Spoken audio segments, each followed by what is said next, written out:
Evening to you, and welcome to today's edition of Politics 101. David Hines here with you, of course, on a Tuesday evening. I want to welcome everyone to today's program. Lots of you, of course, will be joining us as you usually do from Brooklyn, New York. Of course, you're grappling there with yet another incident of gun violence in the United States of America. And Brooklyn, of course, is home to large West Indian and Guyanese populations. And thank God nobody was killed, but several people were injured. We don't know if any West Indian or any one of a West Indian family um, is part of those who were injured.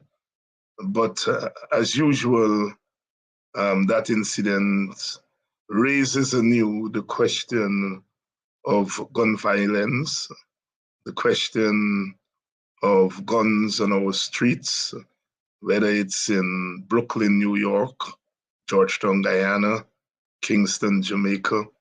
Speaking of Kingston, Jamaica, one member of the Mighty Diamonds group, one of the enduring reggae groups, original reggae groups, the Mighty Diamonds, was formed in 1969, and the lead singer was gunned down just in front of his home.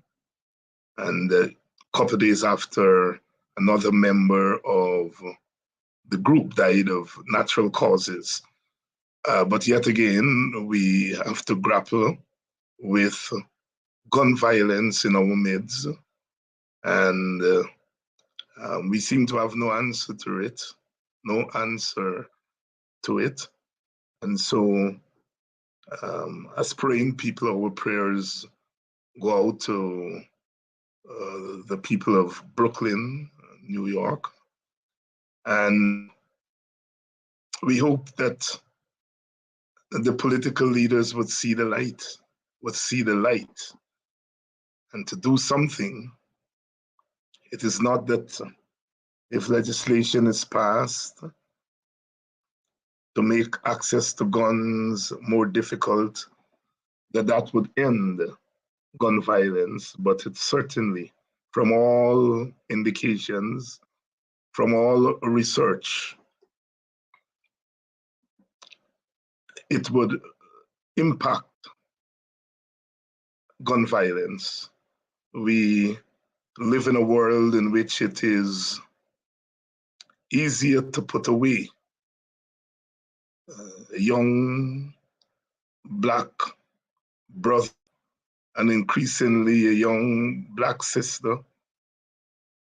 It's easier to put them away in jail, in prison, than to put guns away from our streets. It's more than a minor tragedy, more than a minor tragedy. And as we talk about gun violence, we talk about the racial violence. That's what we'll be talking about this evening. The racial violence against Black people all over the world. We have had to contend with it in graphic ways. Again, in the United States, but also in other parts of the world. It may not be as dramatic in Guyana and parts of our wider Caribbean, but it's there. Only a few months ago, we have had to deal with the brutal murder of Orrin Boston, who we are certain was killed largely because he was Black. There may be other reasons, but at the end of the day, it is too easy and too cheap, too easy to kill a Black man. Life is cheap. And this in a society that is not white owned, not white governed, but Black and brown governed. The question of anti-Black violence continues to haunt us, continues to haunt us, continues to haunt us. Only a few weeks ago,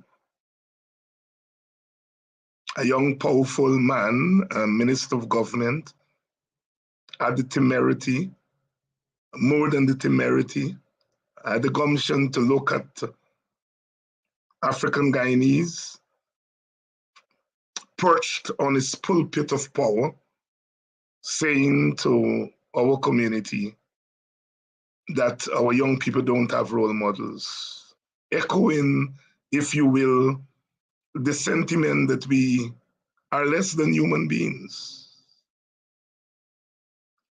You know, one does not have to overtly say these things these days. The way in which racism, anti-Black racism is masked. Only today I was saying to my class, in our discussion of whether sports and music should be disentangled from politics, whether sports and music should just be entertainment. And I was making the point that the privileged community says that sports and music should be strictly entertainment and that politics should be out of it. But that the fact that they want to look at sports and look at entertainment, which is provided by Black people, as just entertainment, says it all. In effect, that is political, because they're in effect saying that that's what we are. We are comedians, we are entertainers. We can sing and dance and play ball, and they can sit and be entertained by us. That in itself is political, because that in itself is racism without them saying it is. It is their understanding of our worth. That our society rewards us more for playing sports and singing and dancing, and less for us being engineers and scientists and teachers and nurses. And it is why we take sports and music not as entertainment, but we turn them into arenas in which we affirm our humanity. When they sit and they look at us playing sport, for them, we are entertaining them. We are the comedians, we are the minstrels, we are less than humans, and we take the opportunity to use those arenas to say we are human beings. So both whites and blacks and browns, they all entangle politics with sports. But they say they do not. We live in a Guyana, for example, that prefers to honor us for being multiracial and civil society and Guyanese. And is not prepared to reward us to be Black women and Black men and Black girls and Black boys. We are punished for being Black boys and Black girls and Black women and Black this and Black that. But we are rewarded for being multiracial, for being civil society, for being good Negroes, but we are punished for being African, for being Black. If we affirm our Blackness and our Africanness, we are called racist. We affirm our multiracialism and our Guyaneseness, we are called patriots. That's the Guyana we live in. And so when that young woman who should have been respected, who should be respected as a police woman, because she carries the authority of the state, But when an ordinary citizen does not fear the repercussions of transforming that policewoman into a monkey, into less than a human being, he is affirming the reality of Guyana. That the prejudices, the anti-Black prejudices, which are not beneath the surface, they're above the surface, but they're being masked. When those prejudices are linked with a sense of power, a sense of tremendous, unmitigated power, the result is the Shanette Barnwell incident. I repeat, when anti-Black racial prejudice exists in our midst, but is masked, when you link that to a sense of privilege and power, the end result is the Shanette Barnwell incident. Shanette Barnwell was not just an ordinary little girl walking around powerless in the corner where somebody can call her a black monkey without anybody else hearing. She was clad in the uniform of authority of the state. But that did not save her from being treated less than a human being.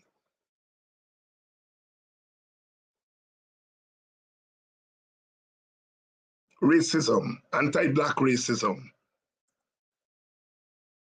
I know the man, you know the man, all of we know the man. But most of us pretend that we don't know that man called racism, that man called Selma, Alabama, that man called slavery, that man called segregation, that man called colonialism. We pretend that we don't know that man. And because we pretend that we don't know that man comes in our midst and pretends to be our brother. But he's ever so ready to remind us that our humanity does not mean the same thing as his humanity.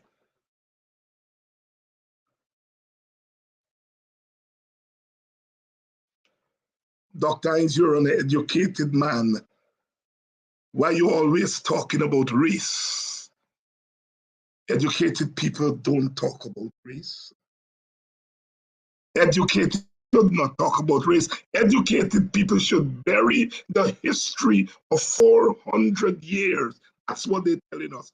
Their education that they're giving us, that they are putting in our heads, should educate us to be blind to our history.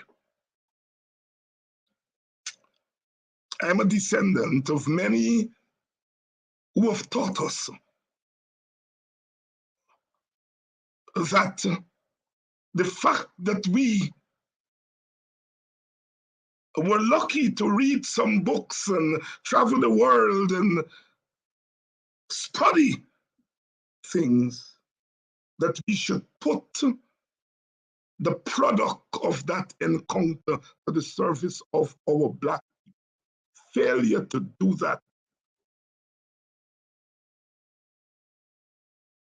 would render us accomplices to the racism that still lurks. Some would say more than lurk in our midst. The Walter Rodney that they like to tell us, who was the great multiracialist, doesn't have a black bone in him. He once said, it's there in Groundlings and My Brothers. If someone use race to dehumanize me, I will use race to humanize myself, to affirm my humanity. Not me, Walter Rodney, who they like to say, N African, N Black.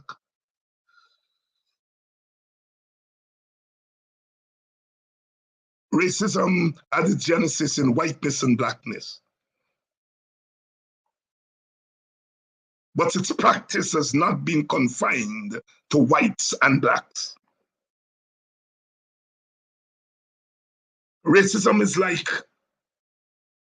a commodity that can be lifted from a black-white environment and placed in a black-brown environment, because it is the blackness that the world tries to always think of in terms of inferiority. The world runs away from blackness because it's inferior. And the color scheme, the color code, meant that something that started as white and black had to accommodate others. Hence, we have red people, brown people, yellow people. Those who say that we lift the experiences of the United States and bring it to Guyana, they have no heart. They have no sense of what it is to be the descendant of the only people who were enslaved and who lost their identity, their humanity in this project, that project of enslavement. They did not enslave us, the brown people, the yellow people, the red people, they did not. But insofar as they have embraced the notion that we are inferior, they're accomplices. I showed on this screen last week the message that a man who writes in the newspapers, he writes letters all the time in the Kaieteur News. And he sent me the message about my hungry belly rigor, so and so. And I played it. I put it on the screen so that you can see. And that man isn't a random man. Here it is. Everyday blacks rape, rob, and kill Indians. You people have nothing to say about that, but every day for the past 2 weeks, you're going on about the spitting incident. And the rest is there in bold letters, capital letters, as we say when I was a boy. Effing hypocrite, hungry belly rigger. He's not talking about a little boy in some remote place. He's talking to me, David Hines. That's what they think about us. And he writes letters every day in the newspaper. He puts his name, he denied.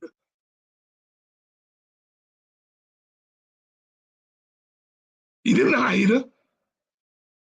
And you know what? Chitarak Prasad is his name. And we see that, and we go on our merry way as if nothing happens. If I were to write that to an Indian or any African, the Indians would be all over me. But we black people read it and we shake our head, what a tragedy, and we move on. We move on. I understand the nativity of our niceness. It is perhaps one of our virtues, but it's also one of our weaknesses, because people know they can poke their finger in our eyes. We take it, we rationalize it, we may get angry about it for a day, and we move on. Shanette Barnwell, that name may already be a memory. May already be a memory because we're ready to move on. We're ready to move on. Some of us make our condemning, write our letters of condemnation. But we're ready to move on. That's a mark against what our ancestors stood for. They were never ever ready to move on. Memory was always part of their praxis. Memory is not part of our praxis. We Black people have arrived. We're wearing suit and tie. We're eating with knife and fork. What's wrong with you, Dr. Hines? The boy just called you a monkey. Well, what is that? There ain't nothing.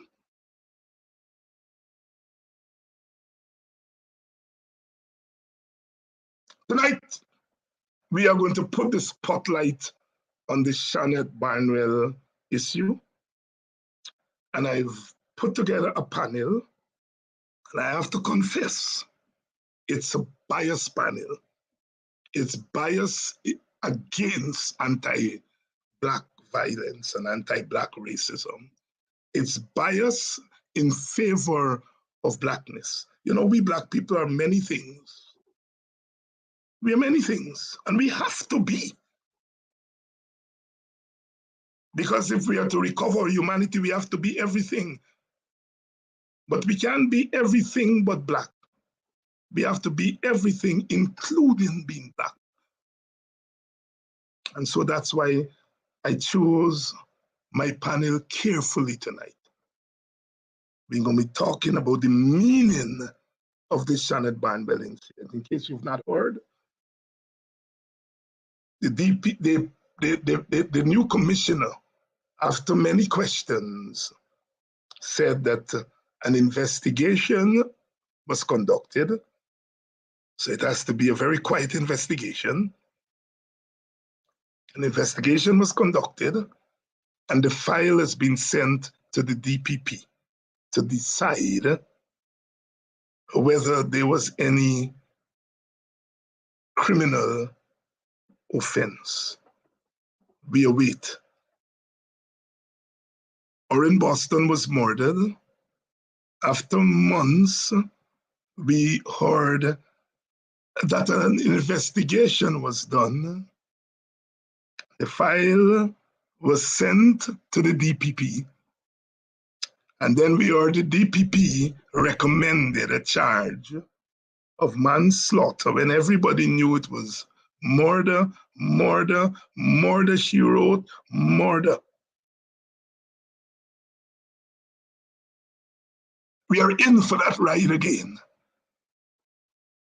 One of the major newspapers carried it. The others didn't bother about it because that's not news. The fact of the matter is that the people who read newspapers the most in Guyana, the people who buy newspapers the most in Guyana are Black. Ask them to publish that evidence. All of the newspapers have that evidence, that market data. But when it comes to reporting violence and racism against it, they duck it. They don't want to talk about it. The WPA, from which I came, issued a scathing statement. It was not carried by one of the daily newspapers, not one of them. Village Voice carried it. The Mirror Wave made reference to it, but did not carry it. There is a conspiracy against the interests of Black people in Guyana, in the media. And we buy their newspapers every day. They feel that if they cover Aubrey Norton and they cover the quarrel in the PNC, they're doing Black people a favor. But they do not cover the murder of Black people. They do not cover the racism against Black people. May the ancestors do what ancestors do to people like that. institutions like that. That is the Guyana we live in. That's my little sermon for today. Let me bring in our guest, Elton McCray of the Guyana Reparations Committee and AGDA, Dr. Norman Nigaki, member of Coffee 250, Miss Olive Sampson, member of Coffee 250 and CEO of IPADA G, the Venerable former Prime Minister of Guyana, Mr. Hamilton Green, was a Prime Minister, but he's one of the party leaders who has never been and is never afraid to speak about race. One of the sickness of Guyana is that once people become party leaders and elected leaders, they suddenly can't talk about race. And he has never been one of those persons.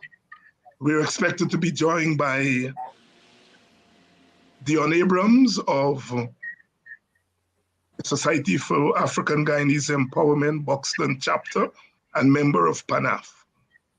Lady, gentlemen, sister, brothers, welcome to Politics 101 tonight. Thank you.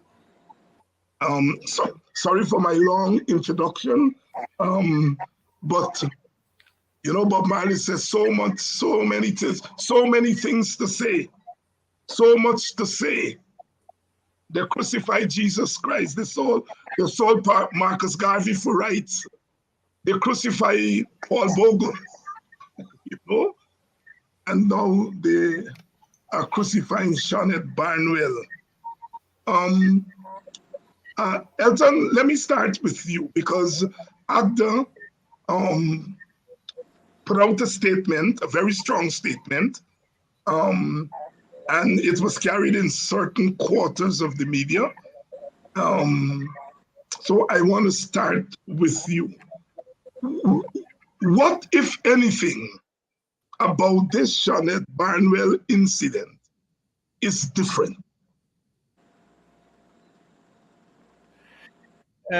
What is different is that, yes, we've been exposed to racism through the ages, but this calling of Black people monkey, we have not been seeing that this, as far as we are aware, it started during the last election campaign, right?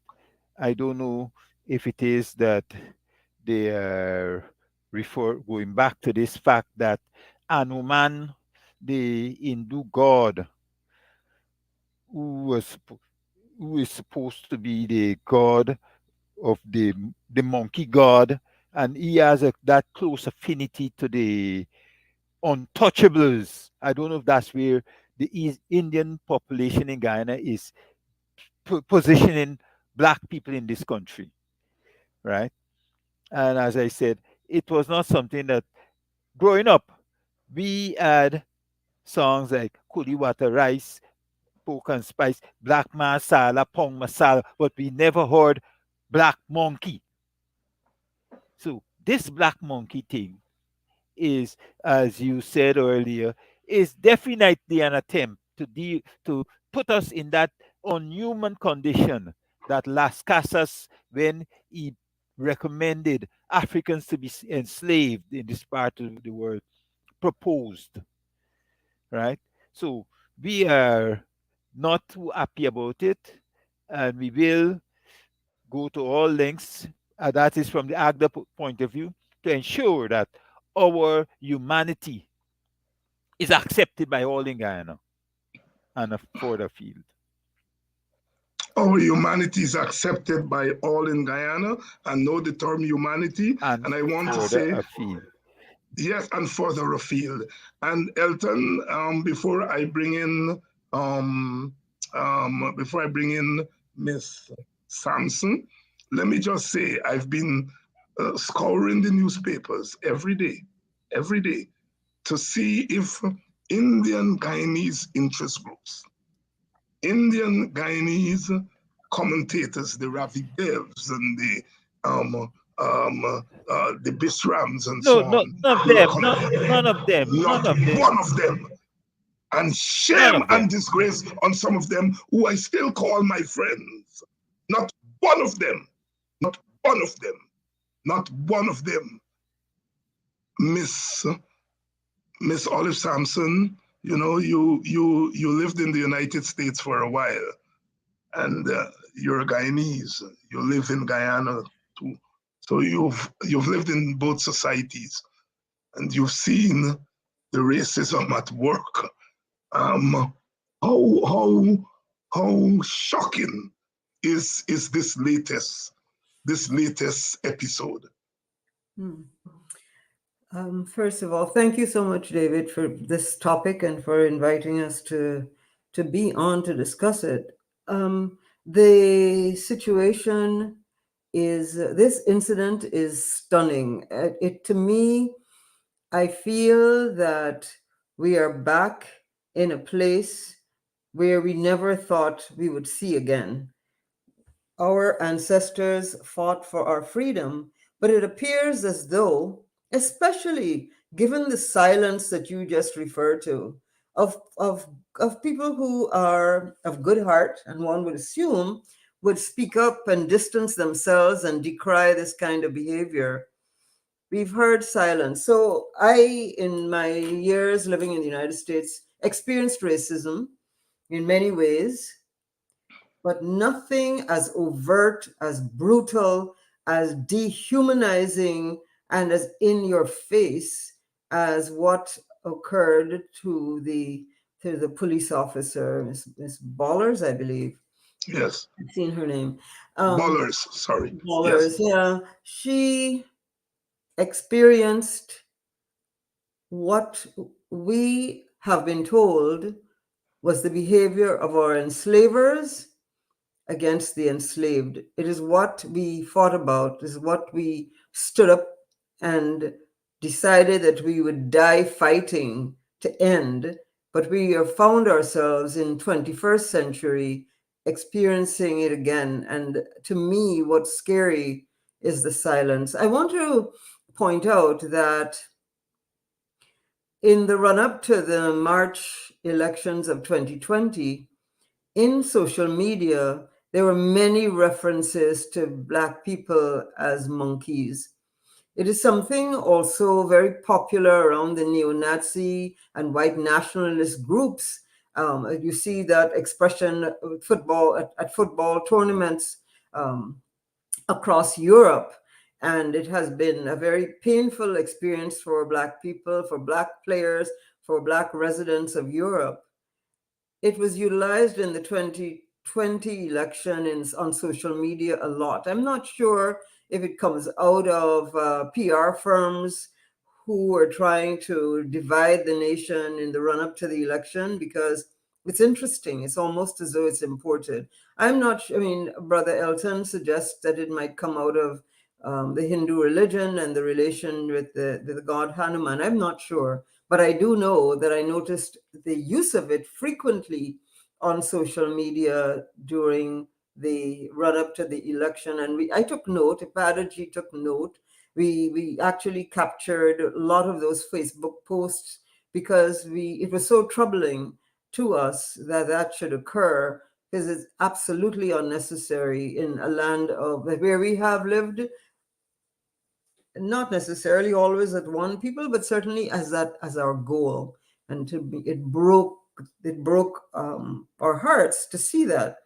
This incident harkens back to what I studied in history, both in Guyana and in the United States, in the Deep South and in other parts of the United States, the treatment of people of African descent. And what's worrying is that is usually accompanied by a lot of physical violence. It's not only the insult, the spitting on the face, which is a violence in and of itself, but those are words uttered as people were lynched and other horrible and unthinkable things done. So, David, that is how I see it. You asked me to reference the history, and unfortunately, those are the images that come to my mind. The dehumanization of the Black person begins and in this way, and if we don't ensure that it is stopped, our humanity is threatened. Well, humanity is threatened, and I kept saying Shonette Barnwell. There is a Shonette Barnwell who I know I was very much, and apologies, Shonette Bollers. Shonette Bollers.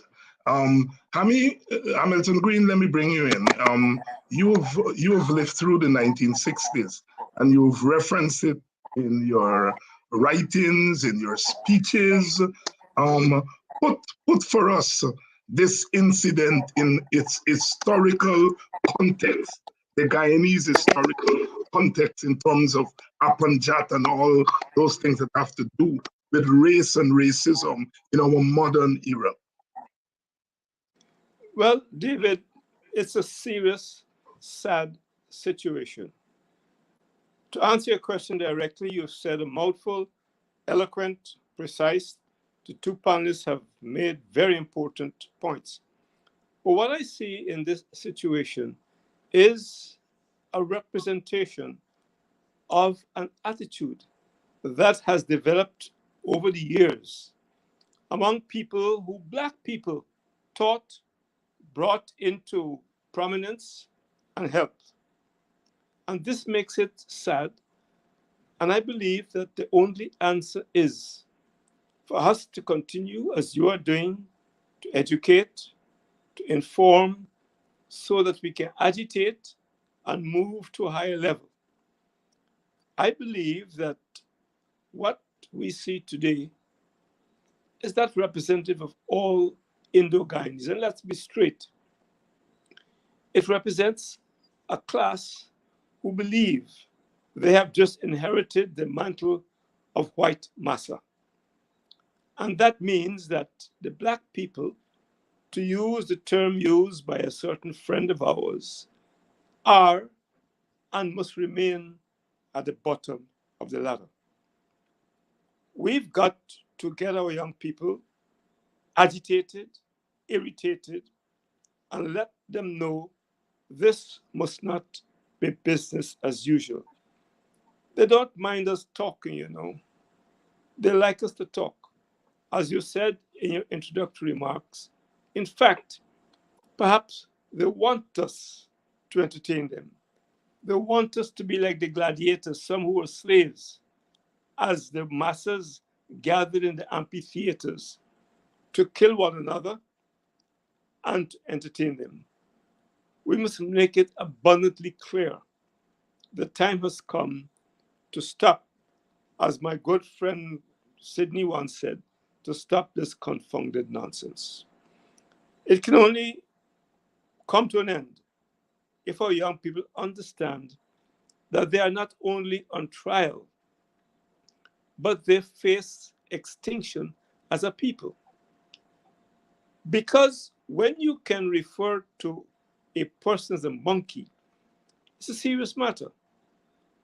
And as you have said, not a word from the bureaucracy.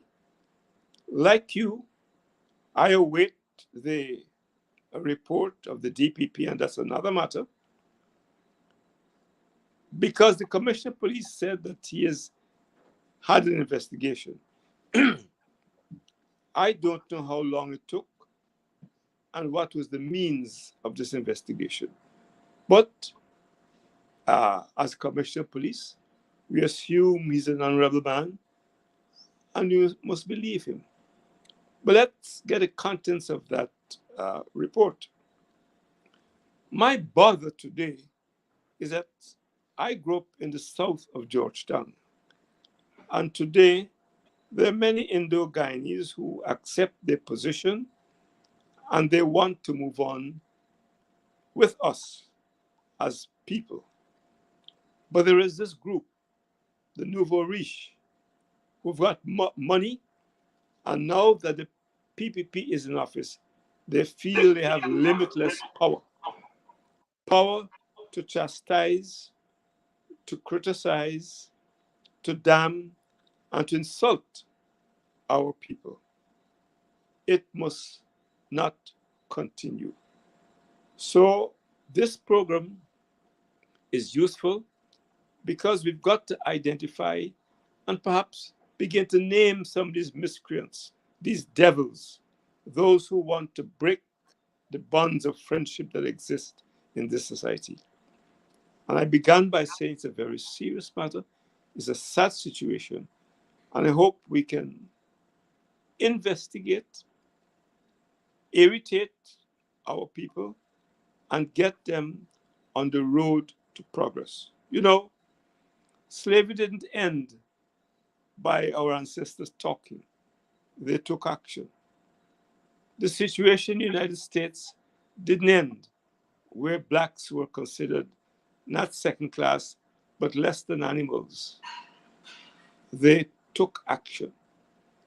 And we've got to work out the arrangements for us to take action so that those few who believe that they have the God-given right to spit on us, and I mean literally and metaphorically, that it must not happen again.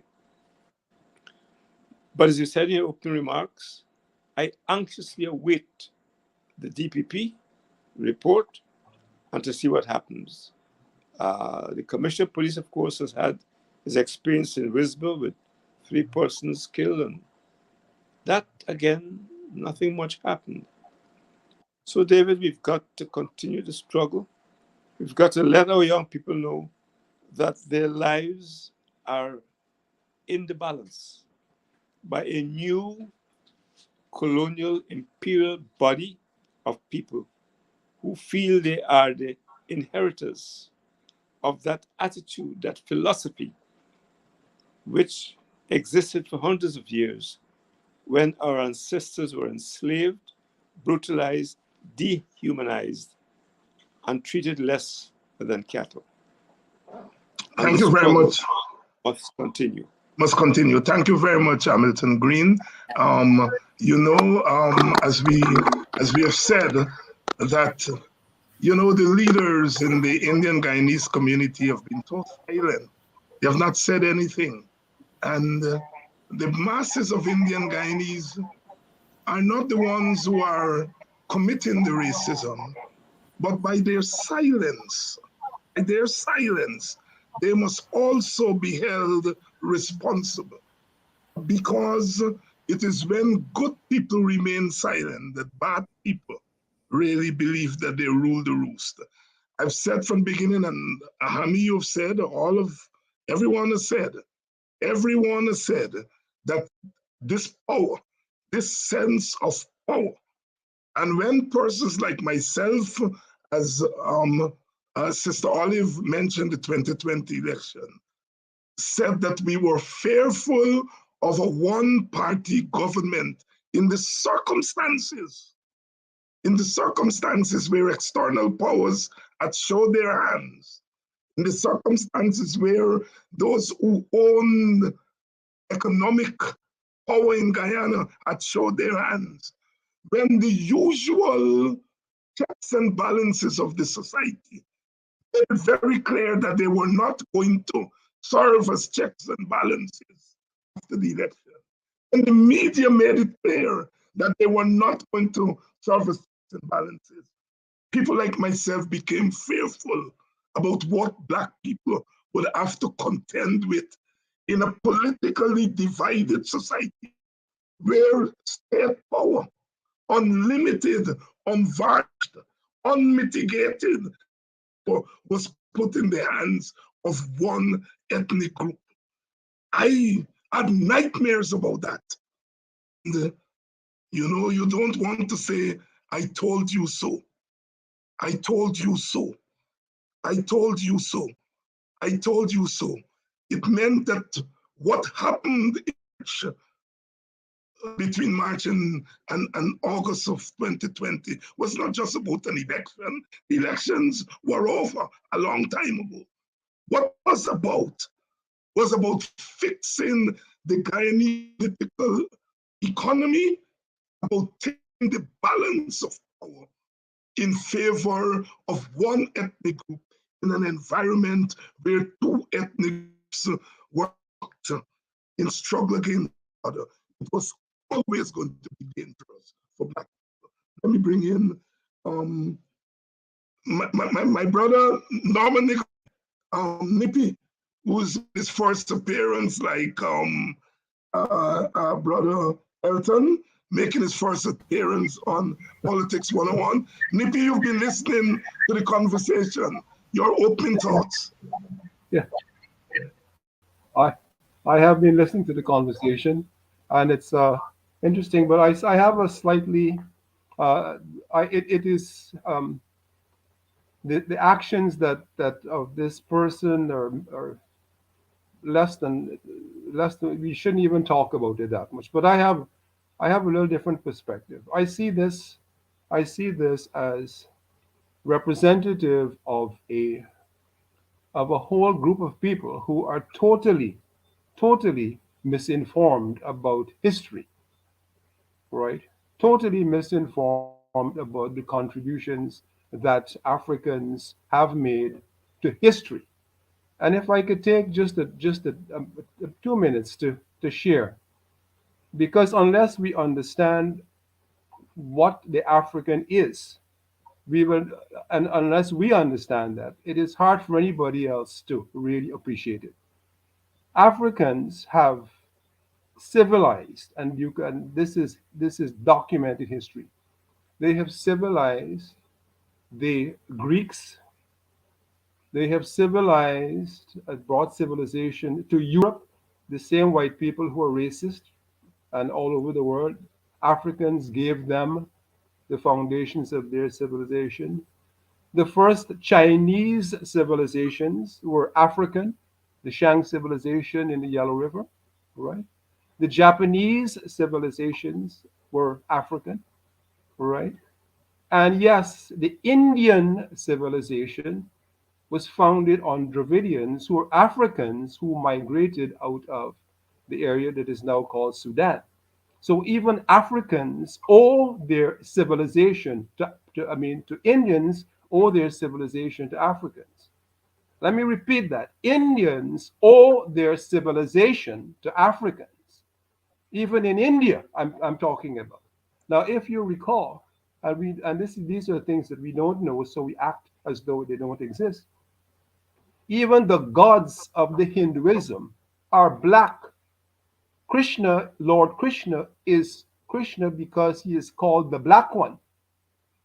Kali, Mother Kali, is called the Black One. These are all Dravidian gods and goddesses because India is founded on an African base. All right. So unless we understand that even India, just like Europe, just like the Chinese, right, owe their civilization to Africans, we cannot move forward. Now, what has happened since the transatlantic slave trade is that the Europeans deliberately made a decision to erase the memory of the contributions of Africans, and they did that through Christianity. Right? The Pope is the one who said that black people don't have souls and they're two-thirds people, which allowed Christians to be the worst terrorists on the face of this earth because they're the ones who used to lynch people and burn them because they were not concerned about any sort of committing a sin because they were not killing humans. Right? So unless we know our history, all right, that everybody on this planet owes their civilization to Africans, all right, including the Hindu, right, including the Hindu, who gods are black and they are Dravidian gods, and you could check it out. I'm not saying this because it feels good. You could check your own history. Your Dravidian gods are black. They're not blue and pink and yellow, and they're black because they are of African roots from people who migrated from Sudan, formed the foundation civilization of India. Okay, so we must understand that. So this outburst by this young man is just reflects to me a total ignorance of his own history, right? And it's a belief in lies that were initiated and propagated by the white man when they brought in this concept of the white man.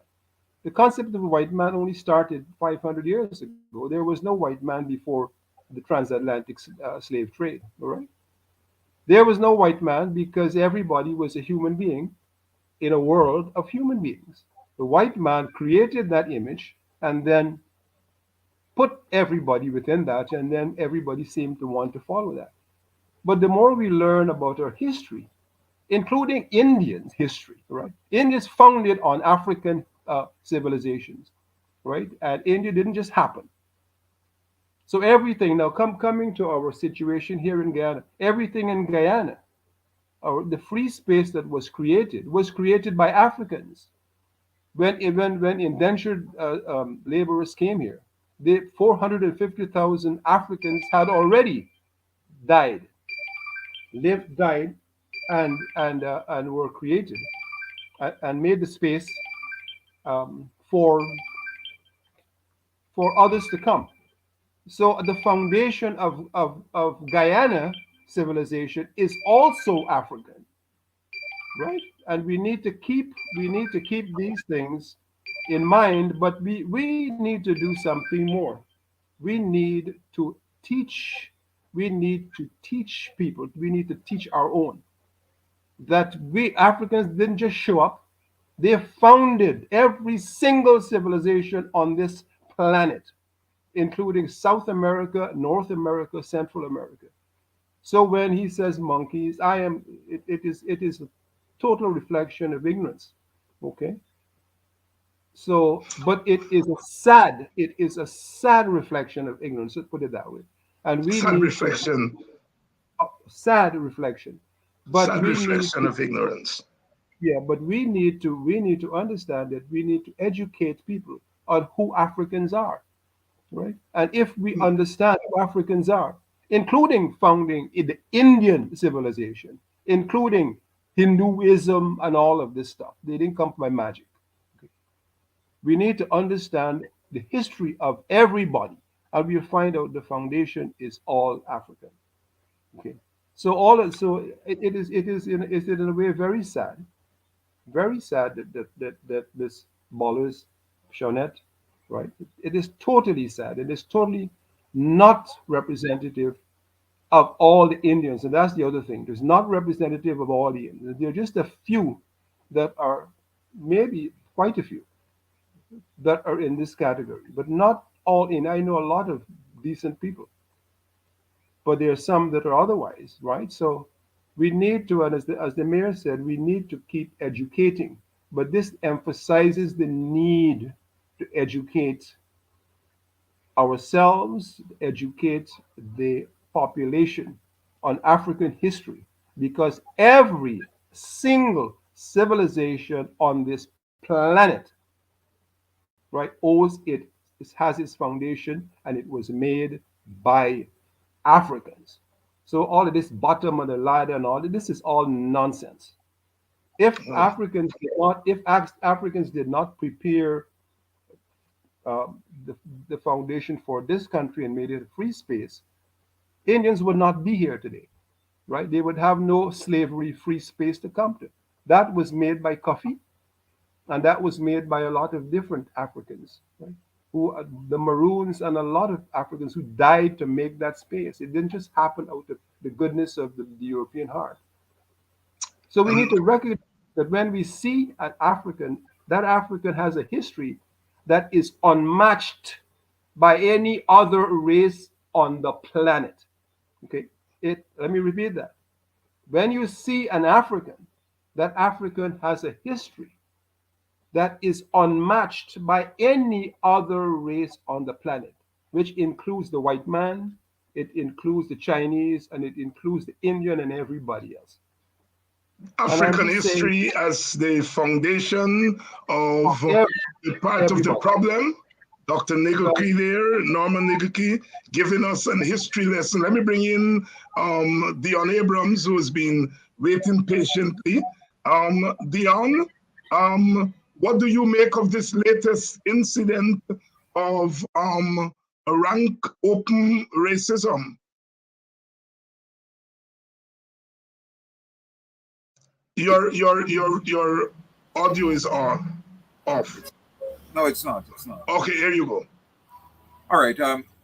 I am saying that I appreciate being part of such an esteemed panel, and I have listened. I didn't hear Sister Sampson, but I heard from the Reverend esteemed Hamilton Green, and I'm happy that he's making the point that we have to begin to take action that is going to send a message to those like Nirvan that this is not something that will be tolerated and that can pass.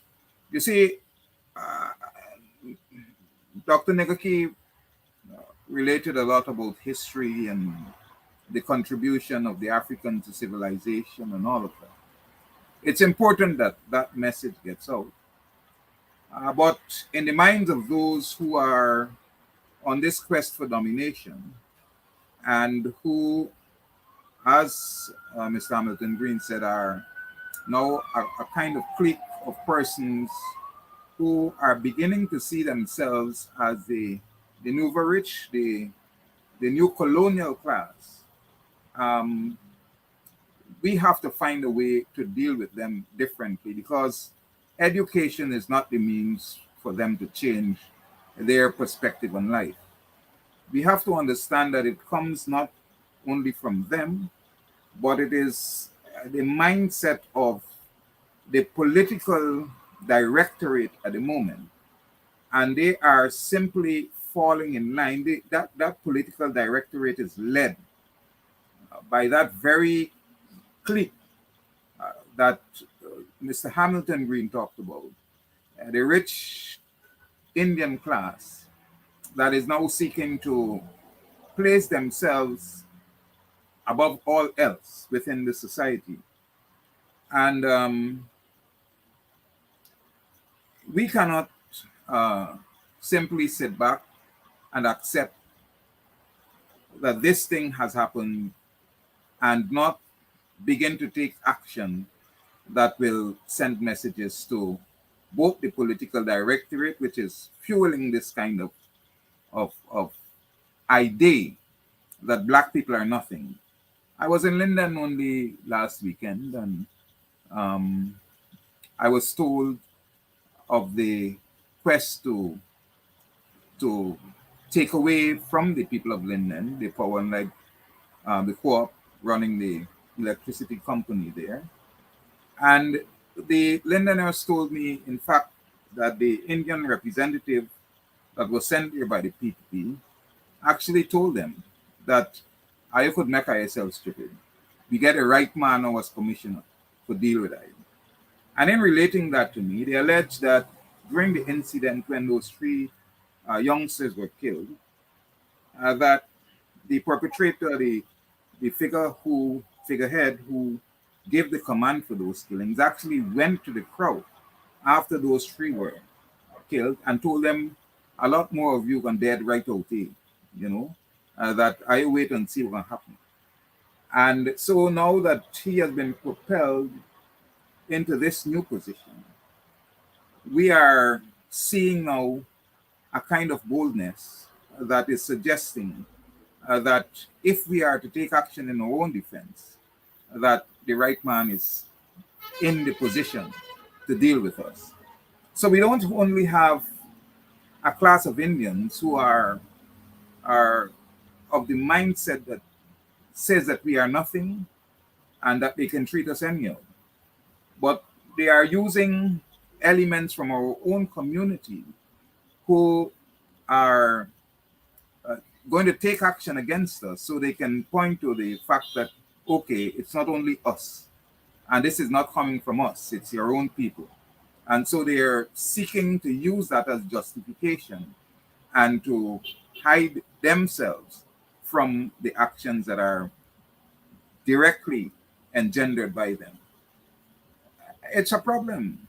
And I am standing firmly with Hamilton Green in saying that it's enough. And we cannot sit idly by and allow it to ride. That's all. Enough and action must be taken, and of course, and I know we live in a politically sensitive environment, and we have to make the point that the vast majority of Indians are not racist, but we have to recognize that racism is not a phenomenon about the individual. I'm sure Mr. Narvan Singh is a good boy. I'm sure that, I've talked to people. One of my daughters went to school with him. He's a good fellow. But racism is not about the individual fellow. Racism is about how that individual fellow is socialized. It's a socialization. Racism is a collective thing. And the individual can take a cop out from it, but insofar as the individual does not take a stand against racism, he or she is what we call in race studies a silent conspirator. You see, you either stand with racists or you don't stand with racists. It's a collective phenomenon. People themselves may not engage in act of racism, insofar as they benefit from that act of racism. Insofar as they sit by and say, well done, well, in the quiet of their homes, well done, Narvan, put them in their place. You will never know that they are racist.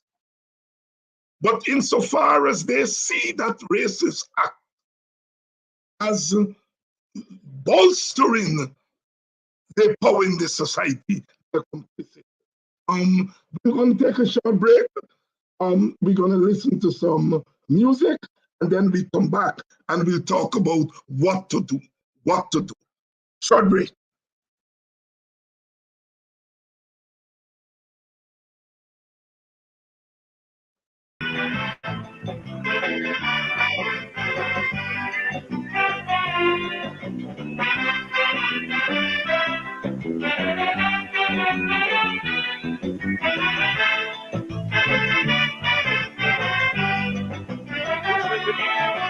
Hello, hello, Mr. Indian. Hello, my Indo-Trinbagonian. I bring you love from deep, deep, deep within me.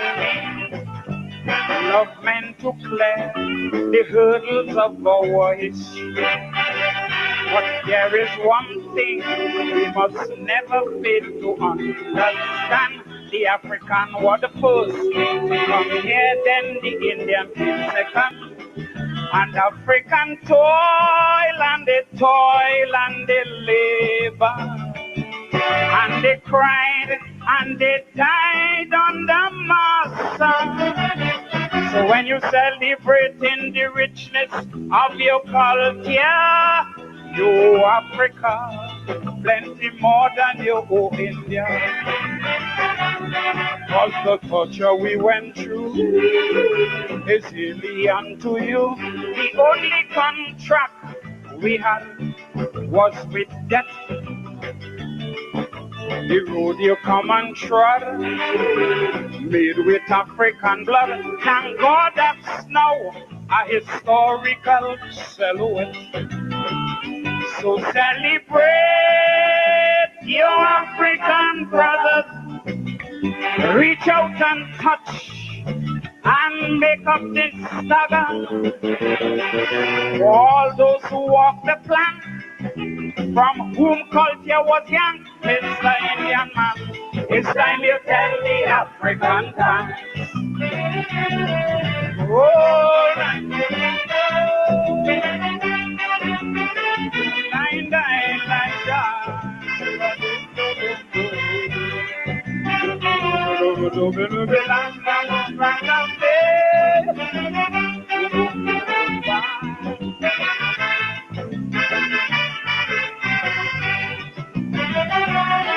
Miss Europe had 2 yard boys in her service, and she emasculated the first one of the two.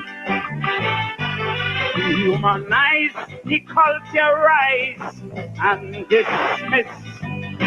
Make him sweat for no pay, he going to be blue. Yes, came on the fire, he quit the job and room. The next boy just stripped in with pay and passage to go home. Plus his food, his family, and his culture, and freedom to worship and together. The first boy must feel a double sense of deep hurt and target the latter, who was shown a greater sense of self-worth. For we will never let them facts lead us into racial cracks. We will not succumb to the leanings of that era. We choose to look beyond recrimination, to stay away from all conflicts and from fracas. So celebrate your African brother. Give him a front seat in your Diwali Naga. Don't bother to pull rank with your money in the bank, Mr. Indian man. It's time you tell the African thanks. Oh. Here, the man of wisdom, the woman of history, telling it like it is. Dr. Neguki was making the point. The foundation set by the African. So, Mr. Indian man, tell the African thanks. We are not monkeys. Don't spit on us. But we must do more than sing and talk. We must take action. Let me bring you in again, Brother Elton. The consensus seems to be that we have to take action. What action should we take?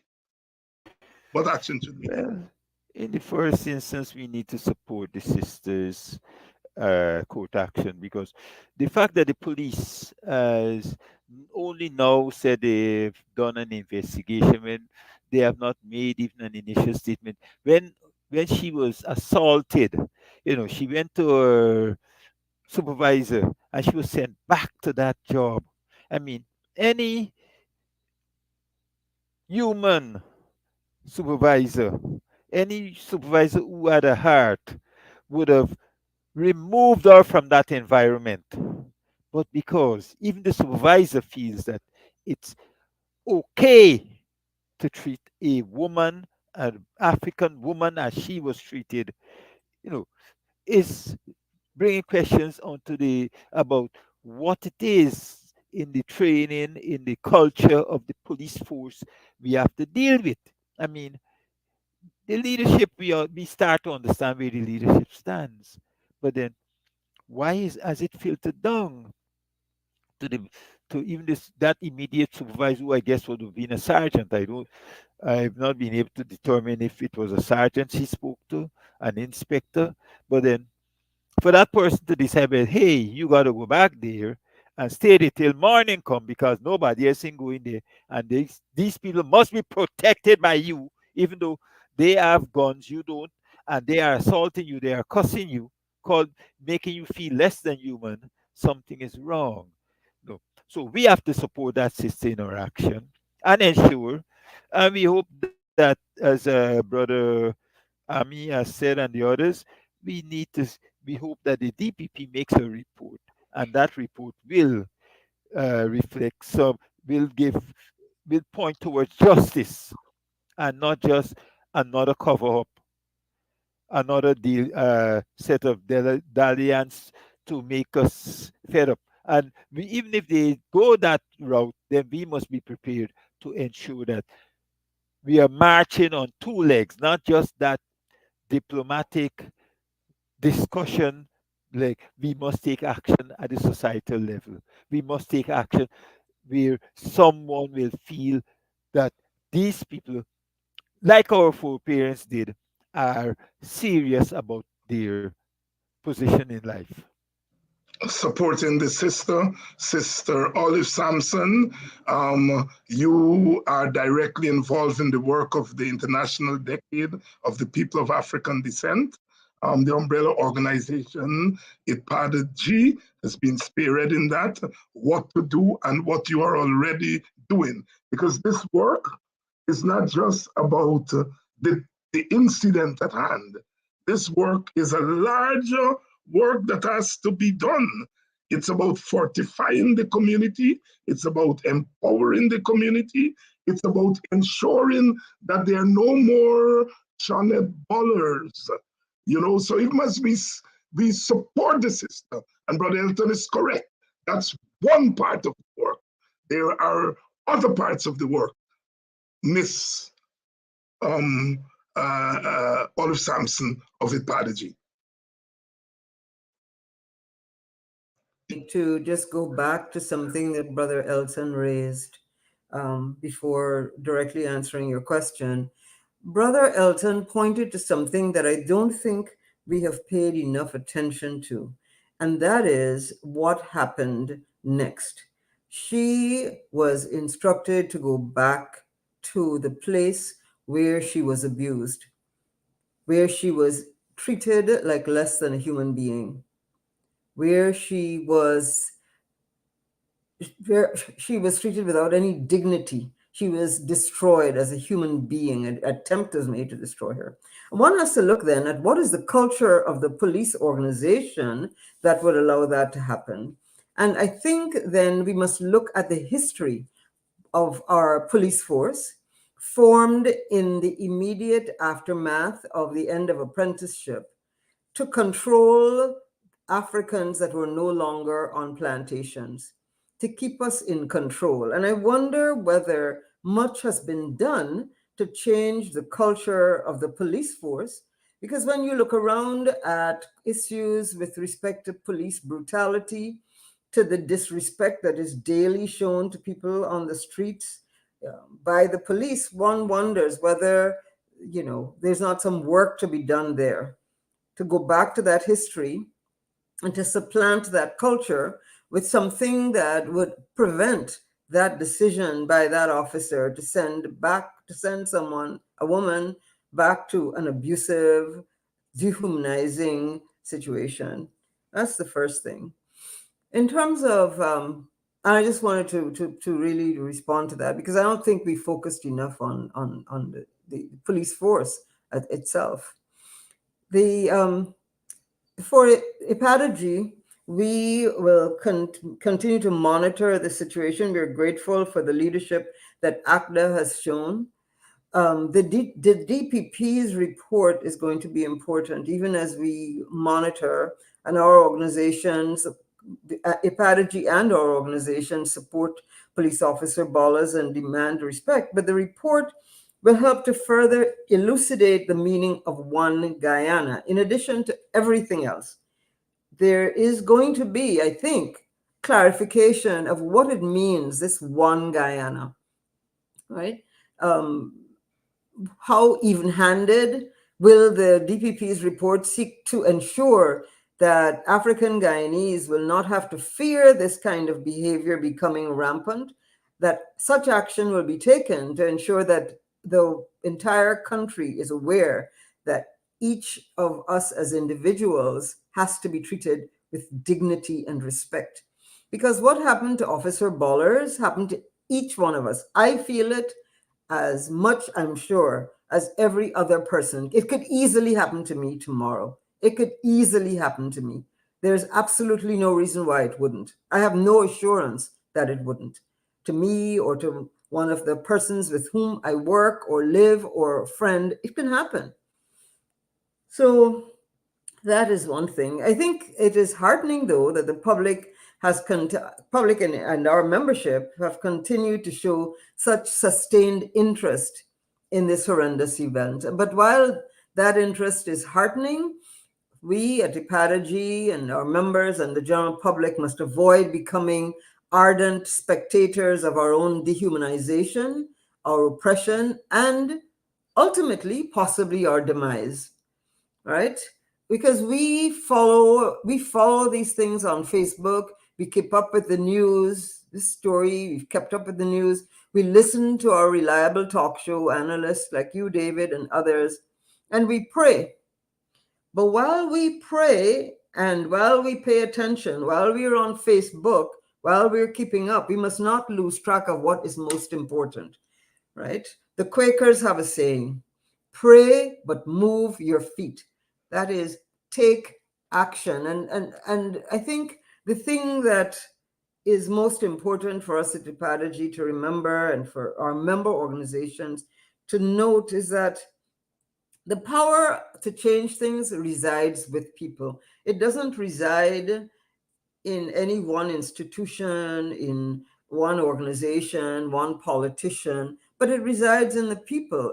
It's us who must make our voices be heard and let government, let the DPP, if we're dissatisfied with the report, let it be known by our action, by our strong voices, by taking the necessary action, doing what the Quakers have successfully done, even as they sought to support the abolition of slavery.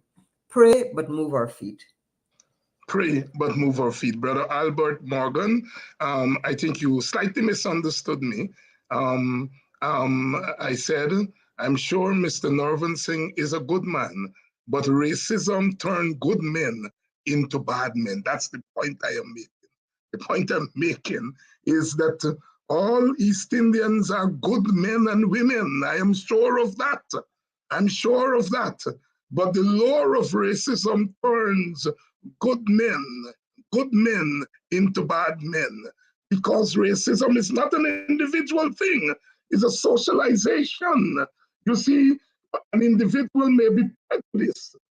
And if you keep your prejudice to yourself, that's your business. But when you feel emboldened to bring your prejudice into the open, that is to link your prejudice with your sense of power, you move from a good individual to a racist. That's the point I'm making, my brother Albert. You know, I mean, sometimes I know I talk a little bit fast. Brother Ami, you raised the issue that we have to do something. What? Well, three things, David. First, I absolutely support what you just said. Second, we need to see this thing in context. I suggest as soon as this DPP report is out and we see what action will or will not be taken, using your penmanship, we have a full-page ad. I'm prepared to subscribe to it and ask the question from the president right down to our brothers whether they support this kind of behavior by these maverick professional people. And my problem is this. Some weeks ago, I was speaking with certain senior people in the constabulary, and they told me they're short of personnel, and this is related to what has happened. But they got instructions from the High Command that all recruitment must show ethnic balance.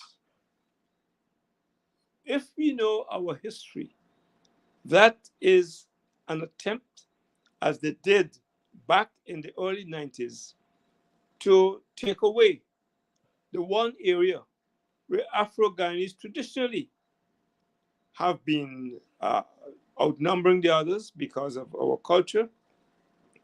And secondly, to make it clear that there is no segment of our society where Afro-Guyanese must have any prominence.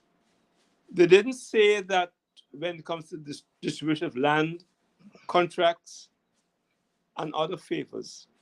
They pick on the one area, and they have not denied this because I got it from good sources, and that is why the security forces are short, because the officers can't recruit, because out of every 10 applicants, 8 are Afro-Guyanese because of our culture.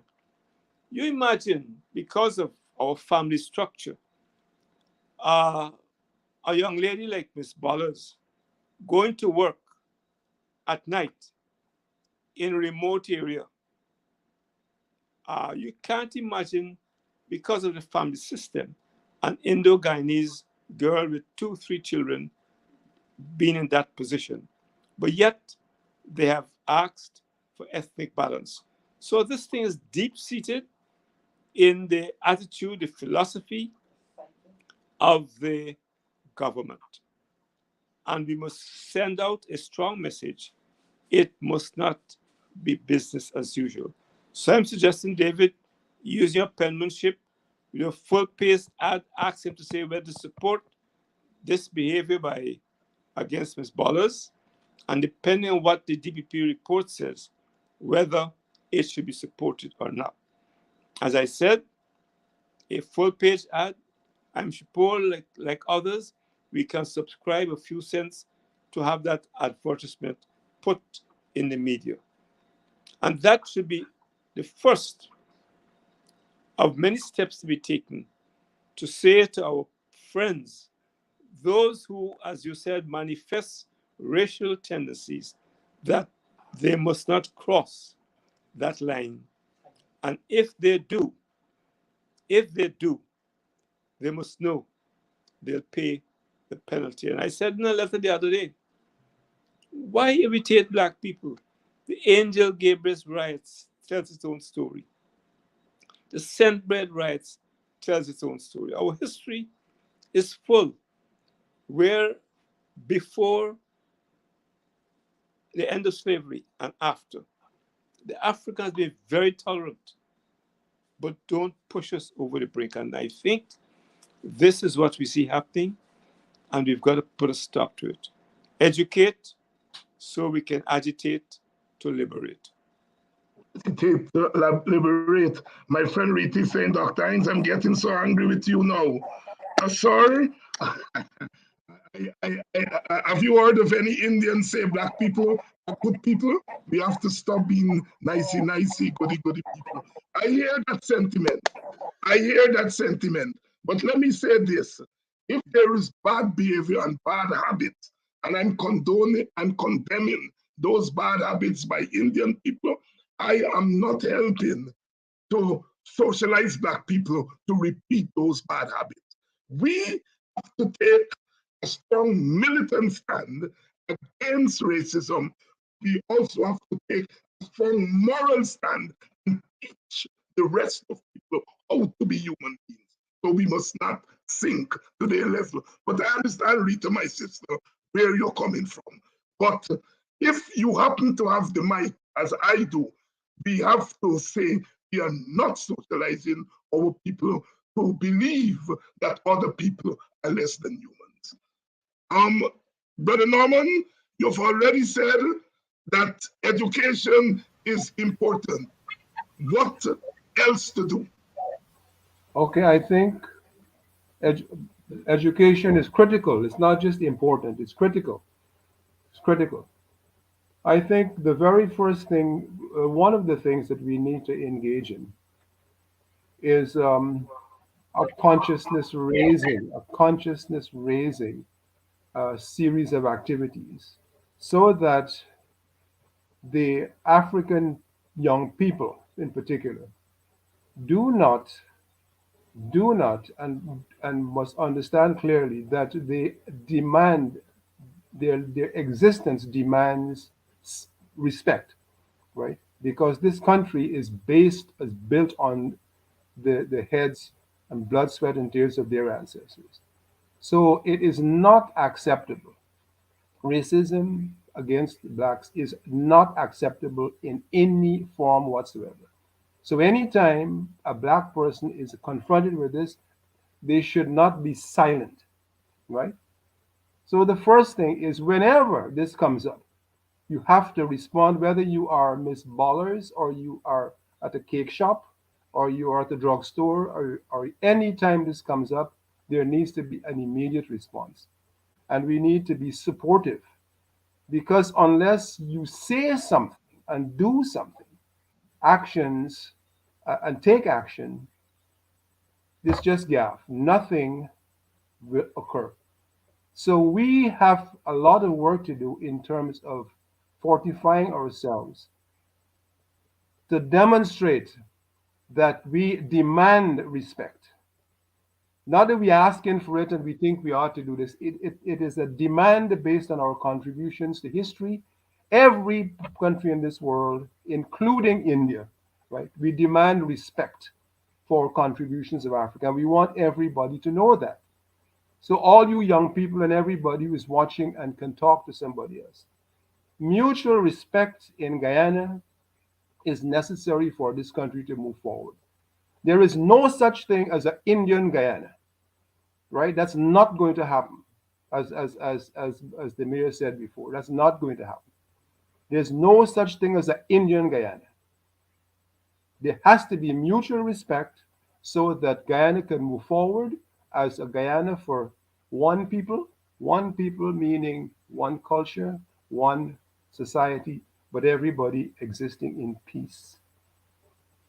Because unless we all exist in peace, there is no such thing as an Indian Guyana. There is no such thing as a future without the African having an equal part, as the government says. Um, we want mutual, we want balance in economics. We want balance in land distribution. We want balance in the oil fields. We want balance everywhere. And you're going to hear a lot more about that based on this little incident. The country is going to wake up because that period of thinking that we can do things and it's only because we're powerful, you're not. The power rests on the hands of the people.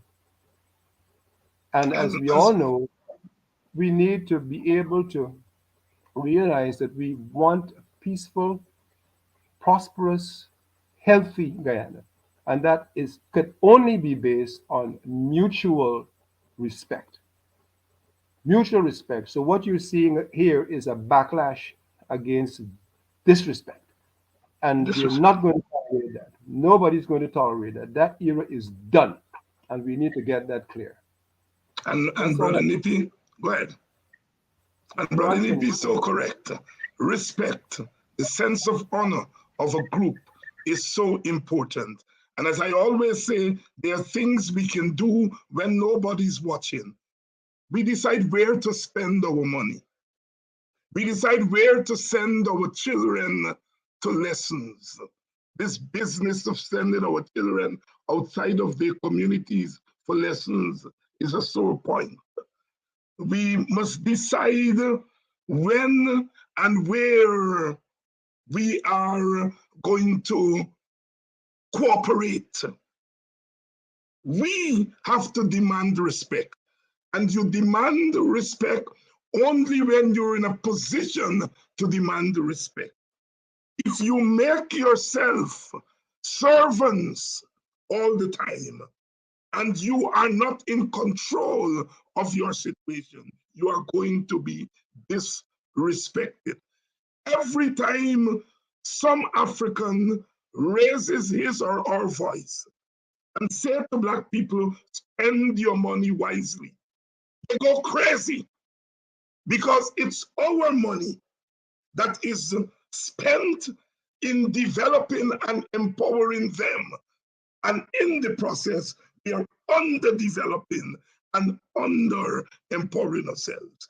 If our money circulates in our communities, we will be empowering those who already own businesses, and we will be making sure that there is enough capital in the community for others to start businesses. We got to think wisely. We must not make this Shanet Bolus incident be in vain. Someone who is very clear that we have to take action has been Brother. Sometimes I just got to calm me down. Brother Dion, what to do?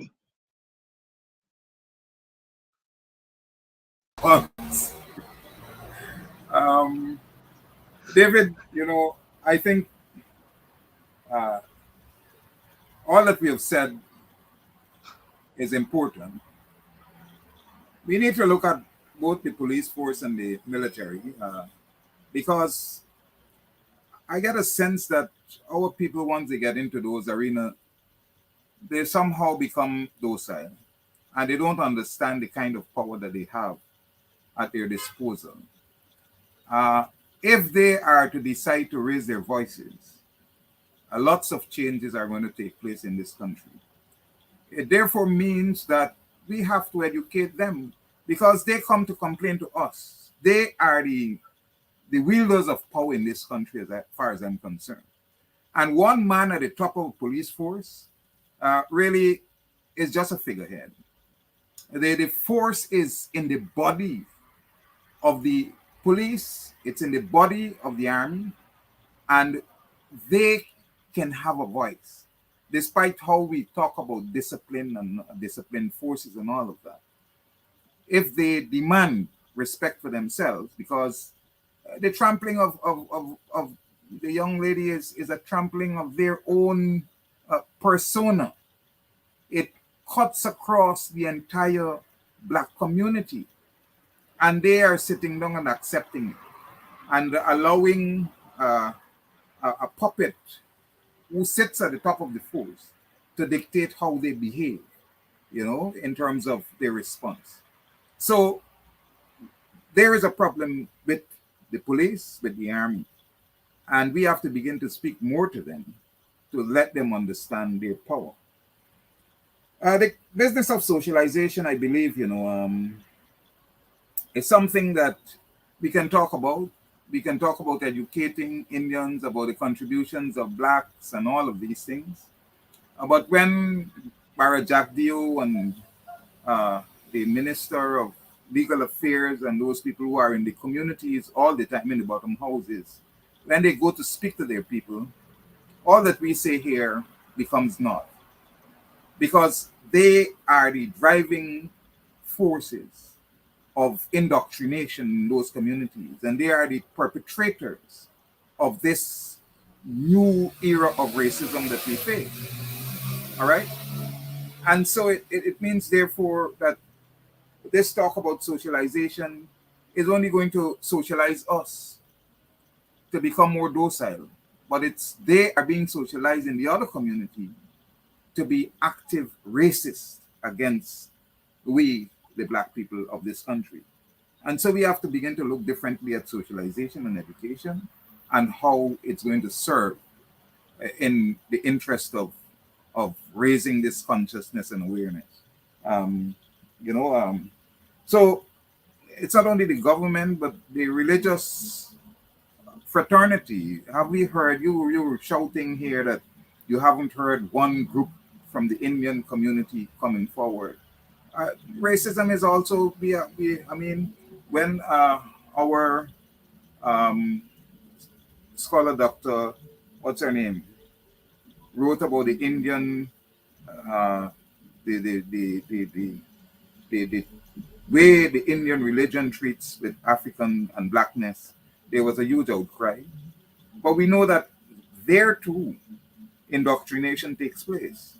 So we are up against a massive force, and that, we can be continually losing if we don't find a way to deal with it. You're talking about Dr. Keane Gibson. Dr. Keane Gibson, yes. Dr. Keane Gibson.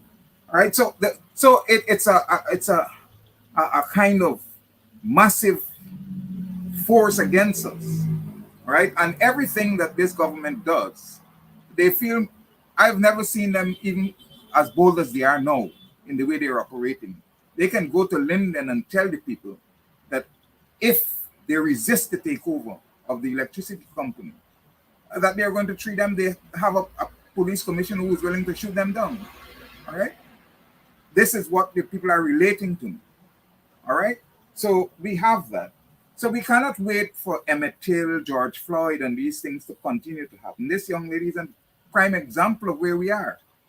It therefore means that we have to craft responses that will send clear messages that this is not something that we can take. I'm not saying what should be done, but we can't be passive all the time. All right, if we need to come out in the streets and to demonstrate and to create some kind of unpleasantness that others who are thinking in the same way will rethink their attitude, because this elite of businessmen, once their income is disrupted, once Georgetown is shut down, then they begin to draw back and to question their own actions. But once we talk, nothing happens, brother. Nothing happens. Nothing is going to happen. Dion Abrams there tomorrow night. We're going to be paying tribute to Henry Rodney on this channel tomorrow night, the life and times of Henry Rodney on Politics 101. I have a whole lineup, about 20 of his colleagues in the theater arts. Dion, you didn't even make the what I use a small buy for Henry. Tomorrow night, we Bostonians are going to do our own thing, because Henry was from BV, but he went to school in Buxton, and we're going to do our own thing. Reflections on the life and times of the late Henry Rodney. A big lineup there tomorrow night. Professor Paloma Mohammed, Kwesi Ojinga, Bonnie Alves, Ray Wilshire, the whole lineup there, Dr. Vibert Cambridge, etc., John B. Jones, and so on. Make sure you spread the word that tomorrow night we are here. Closing thoughts as we close off tonight, starting with Brother Elton McCray of AGDA and the Reparations Committee. Well, David, I must say thanks for you bringing this program together. Now, we as a community, we need to reflect on our progress. We need to look at our relationship with other groups and understand where they are coming from. We know, as Brother Ami has said, it's not all apples in the barrel will be rotten. There will be rotten ones, and we have to determine how we treat the barrel, even though we are only dealing with a few rotten ones, right? So what I'm saying actually is that we need to put ourselves in a better light, so that no one in future shall attempt such disrespect. Because the fact that our economics are where it is, people feel that because we do not have economic power, and that's where a lot of this thing is coming from. We do not have the economic power. Yes, our economic power is in spending, making them richer. That's what we are doing, right? So we need to ensure that we can feed ourselves. We need to ensure that Buxton Back Dam produce enough food for Buxtonians. BV Back Dam produce enough food for Baronians, and we can then sell to others. So we need to see what resources we have and galvanize ourselves around our resources to make ourselves the way we should be. Right? The way we should be. This Bollers Affairs, as many recognize, will continue if we do not take the right actions today. Right? And when we produce those foods at the Back Dam, we must buy the foods in our community and don't go and buy the foods from outside. Yes. It's the only way we can have food security. Yes. We produce it, but then it guarantees food security, because we don't know when we buy bore and water we are putting in our pots. We're not sure if we put in chloride and monocrotophos in our pots many times. Yes. So we have to look at it. This is the only we have way to become self-sufficient economically. Let me bring in Sister Sampson for our closing thoughts. So I fully agree with Brother Elton on this question of food security. The point is this: that this action by Mr. Nirvan Singh in spitting on an African Guyanese, a woman, a police officer, he spat on every single one of us. And in doing so, he was saying to us, and he said it, you have no value, you are less than human, and we disrespect you. In many ways, given the silence that we've heard, the deafening silence from leaders in the Indo-Guyanese community, it says to us that this is acceptable, that what he said, he's speaking for all.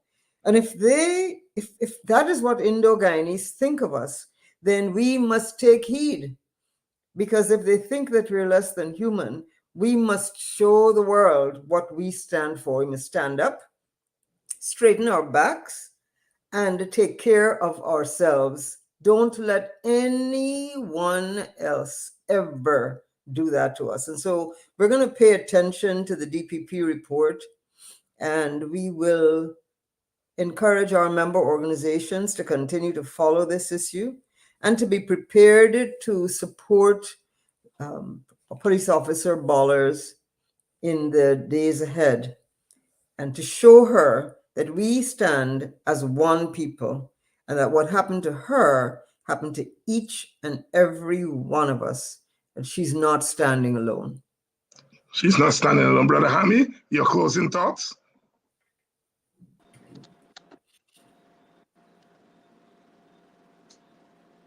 Yes, Brother Hammy, you're on. Well, David, first of all, I'd like to conclude by sharing an anecdote with you. The massive task ahead of us is to organize, mobilize, particularly our young Black people. I'll share with you this anecdote. The cabby was expert with the bullwhip, and the master was driving through the forest. You see a butterfly, you pick it off, a fly, a wasp, you pick it off. So he was showing off to his friend how expert the cabby was. So he said to the cabby, pick off that insect. The cabby ignored him. He said, but Joe, pick off that insect. The cabby ignored him. So the master said to him, but why are you not doing what you've been doing all day? He said, Skipper, that butterfly, I kill that fly. He said, but you see that insect there? Them is marabuntas, and them is organized. In other words, nobody will touch us if we organize. That's my final message. Be organized, and they're not going to touch us. Brother Nippy, your closing thoughts? Brother, yes, here he is. Two things. One, we need to make an individual effort to become intimately familiar with the greatness of African history. The greatness of African history. We can't believe how great our African history is unless you get into it. And two, do not expect changes to occur unless you individually change and make the changes happen, right? You, every single individual African person, has to change in order to collectively unite and change a situation. It is not going to change with gaffe. It is only going to change with action, conscious, deliberate action, right? And it is not going to happen, as I said, accidentally. Accidentally. So not going to happen accidentally, and it's not going to be a gift from any European country or a gift from anybody. This is something that you personally have to grow, teach yourself, and then fortify yourself, and then make the changes happen. Make the changes happen. Make Dion Abrams. Thank you. Dion Abrams, you're going to close us out. All right. I don't know if this guy has and his father's practice, whether they have African clients, but I would encourage them all to withdraw from them as a sign of, showing support for Mrs. Bullas and the Black community, and would encourage other Black people not to do business with them. I mean, it's what we have to do. It's one way of demonstrating. But also, we have to be vigilant. And I mean, at times you have to strike a blow to demonstrate to one so that all the others will get a message. Everybody seems to be saying that, but they seem to fall short of saying that the action must be, we talk circling around the point about education, about this and that, but sometimes it takes physical action to bring about the results that we need. And if we have to go in that direction, then we have to go. It's By not any only means. Well, yeah, so I mean, I'm encouraging us to let this be the last of this kind of thing. And I mean, the messages that are coming out here are pertinent, but if we have to go beyond that, then we need to. and certainly tomorrow you can decide, instead of paying that $200 to buy Bora in another village, buy the Bora in your village for that extra $10 or $20. You'll be doing yourself a great turn. Yes, it may sell for $20 less in another community. Tomorrow, buy it for that extra $20 in your community. That is a practical contribution to stopping IPAS, stopping disrespect, and a start in the direction of consciousness in action. Consciousness in action. Thank you all so much for coming on tonight. Hamilton Green, Dion Abrams, Olive Sampson, Elton McRae, and Norman Niguki. Norman and Elton, please come back. You all are new. The others have been here before. Tomorrow night, we're paying tribute to Henry Rodney, the cultural worker extraordinaire. He was everything: theater man, kwekwe man, teacher, philosopher, comedian, you name it. Our Renaissance man.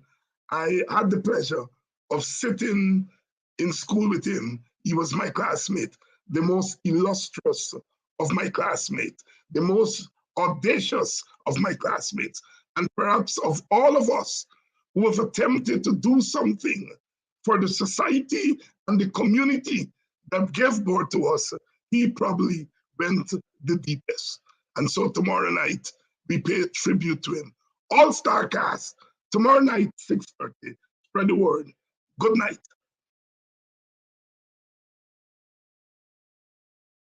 ASK Promotion presents Countryside Laugh, featuring Michael Credit Ignatius, Mark Luke Edwards, Sonia Yard, Paul Budner, Frederick Minty, others, Saturday, 23rd April at Kidam's Place, Sideline Dam, Buxton, featuring The Lottery. You know, your woman is dead. Good. And since you hear about big money, you get different. Well, we will be fools if we don't get different. And my mama didn't raise a fool.